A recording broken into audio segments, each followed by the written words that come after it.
If you run a law firm, there's a review shift happening right now that a lot of firms are going to miss until it actually hurts them. Last month, Google made two moves back to back. On April 16th, it released its Trust and Safety Report.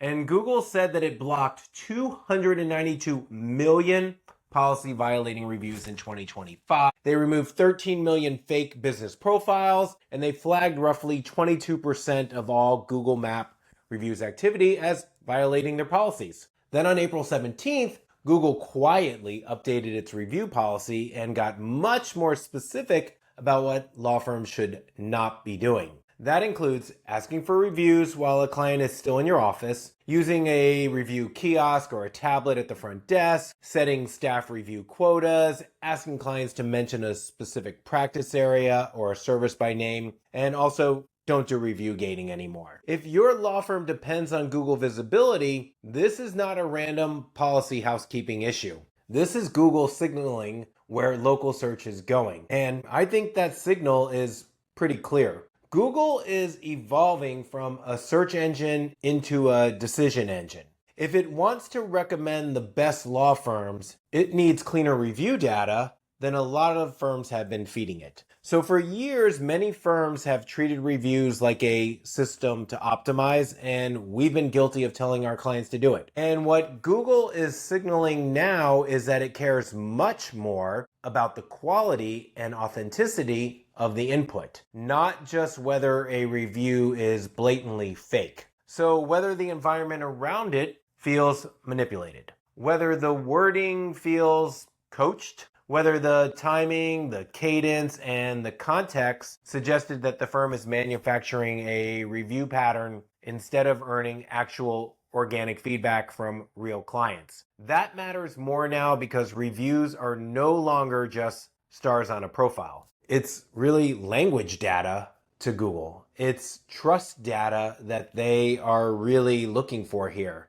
because it's decision data that's going to help Google in the long run. Because Google is increasingly using AI to interpret review content, identify themes, understand sentiment, and decide which firms appear most trustworthy for actual specific searches. Google explicitly moved against several common review tactics, and they called them out by name. No asking for reviews while the client is still in your office. No review kiosk or handing someone an iPad at the front desk anymore. Get rid of your staff review quotas if you have them. Stop telling clients to mention a specific practice area, a service you have, or even technology by name. And no review gating, which means when you route a happy client to Google Reviews and you tell all the unhappy clients that you're going to take care of it offline. That list matters because it tells you what Google sees as distorting authenticity. So again, it's not just fake reviews anymore that Google's concerned with. It literally is artificial review conditions. Now, Google has not publicly laid out every enforcement mechanism in detail, so I want to be a little bit careful here in what I'm telling you, but I'm not claiming, again, to know every technical trigger behind the scenes. But I do think that there is a really strong case that pattern detection is part of this. Repeated language patterns they're looking for, unnatural review timing they're looking for, review activity tied to the same location they're looking for, and they've told us this, clusters of reviews that appear to come from a similar environment, they've told us this, operational footprints that suggest a firm is shaping the review instead of just simply inviting honest feedback from a client. That is where a lot of law firms may be exposed. If I owned a law firm that relied on local visibility, I would adapt to these new policy rules right now because this is much bigger than reviews. It's bigger than anything we've seen. This is about how local search itself is changing. We still tend to think of Google as a place where someone types in a query and they get a list of links, those 10 blue links, right? That's the old model. The new model is that Google increasingly wants to reduce friction in the decision-making process.